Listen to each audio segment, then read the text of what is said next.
First AVP said, what's been the most surprising thing about friends and family testing so far?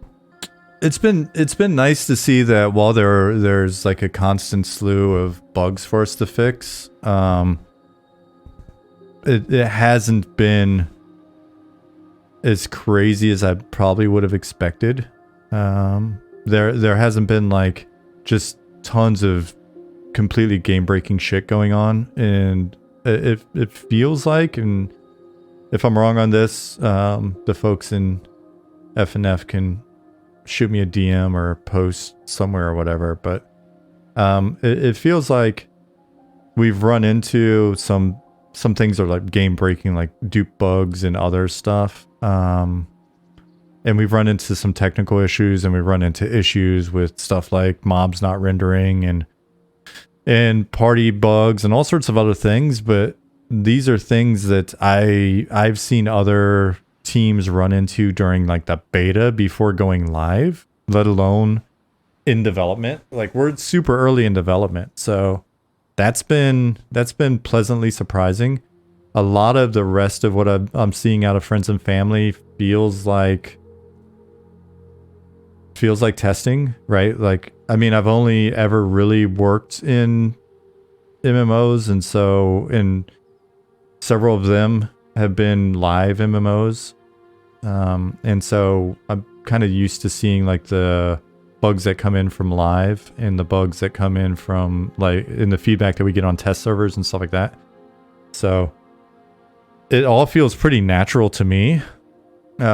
You know, concerns coming out of friends and family testing for me, or going into it and then still just sort of looking at it, is, on one hand, it's awesome that we've got like a live operations cadence going on right now. It's like we're fixing stuff as it comes in, and we're addressing the issues, you know, as quickly as possible. And we're patching weekly at this point, and sometimes hot fixing the weekly patches as well. That's cool to see. My concern would be that it's easy to get tunnel vision and not think about the rest of the game that needs to be made. And so there's going to need to be a certain amount of balance there. But from what I'm seeing from the team's still chipping away at, you know, new art that needs to be made, and new content that needs to get added, and things that are missing from areas like the UI or whatever. So, I mean, progress it's feeling really good. With this team and with the project so far, I wouldn't say that friends and family has produced like big surprises. Well, you know, we'll want to dig in and look at engagement. See, we've got a crew, a solid crew of people that are regularly just playing and hammering along. I think that's awesome. But we'll want to understand why other people that have been invited maybe haven't played, or haven't played as much. So it's it goes into the, I use this example a lot, but I don't know, for whatever reason it really stuck with me. Maybe you've got a similar but different example. So like, if you watch Kitchen Nightmares, Gordon Ramsay's Kitchen Nightmares, I think there's old episodes now that you can find on whatever streaming. Every time he goes into a restaurant that's completely just fucked, the restaurant owner is like, yeah, you know, we got some problems, but the people like the lasagna, right? We do lasagna every day. The people like the lasagna. Nobody's complaining about the lasagna, right? And the restaurants, the reason why Gordon Ramsay's there is because the restaurant is so wrecked that it's about to, like, it's dramatic. It's so wrecked that it's good TV. And so you got like, you know, whatever, the owner slash chef, or the owner who's hired like some chef that's just mainly outside smoking and pacing and shit. And it's always the chef's like, I know, either I suck at my job, or the chef's like, I'm really good at my job, but the owner won't listen. And then, so, but it's the same story almost every time. He goes in and it's like, hey, so do you realize you have problems? And the guy's like, no, we hear good things from the remaining people that come, but it's just there's not enough people.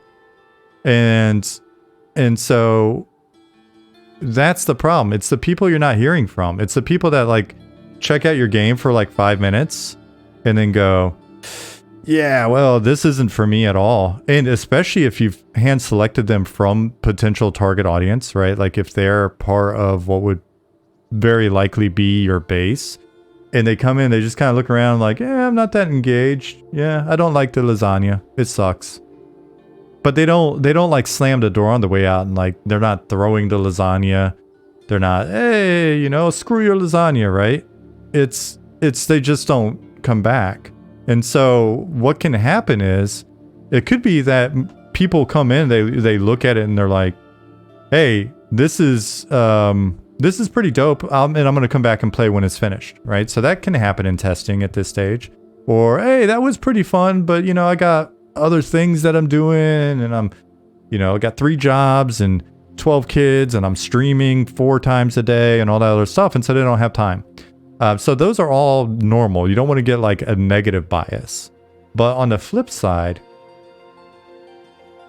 if that's not it, we need to figure that out, right? Because otherwise what we'll wind up doing is we'll have a hardcore group of whatever, 10, 12 people that are very much invested in the game. They're invested in a certain direction of the game, and they're just go, go, go. And the team's like taking that feedback and they're going in the direction of this team or this small group. And then all of a sudden we've missed the whole rest of the audience. And so we're already in a niche game. If we make a niche of a niche, then that's always a risk. And so we have that conversation internally at times. There'll be things like, we'll talk about different systems like trade skills or whatever. And when we talk about trade skills, it's like, hey, we actually want to invest a bit more into making a good trade skill system. But one of the counter arguments can be like, yeah, but our niche isn't necessarily into that. So if we spend the time making, you know, investing in the trade skill system, or if we spend time making more casual sort of content or whatever it winds up being, whatever discussion is, then it's always easy to kind of go, well, but we're going to make a niche of a niche, right? So maybe send out a questionnaire or a poll to those on the mailing list, ask about their experiences. Yeah, it's been discussed. We just have to make it. And then we have to make it in a way where it's, we have to make it in a way where it doesn't create problems with inherent biases in the questions and stuff. Phantom Rogue said, like how WoW took and listened to hardcore raiders for influence under design scheme. I mean, we did the same thing on EQ. EQ from Luckland on was relatively hardcore, with the exception of little things like, you know, Eldon, where we were trying to make some more casual sort of digestible content for the folks that weren't raiding the shit out of pop. So those are things that, you know, weigh on my mind. And the thing is, there's no perfect way to address this stuff, and it's very hard to prove negatives. I was thinking about this probably earlier today, I think, or yesterday.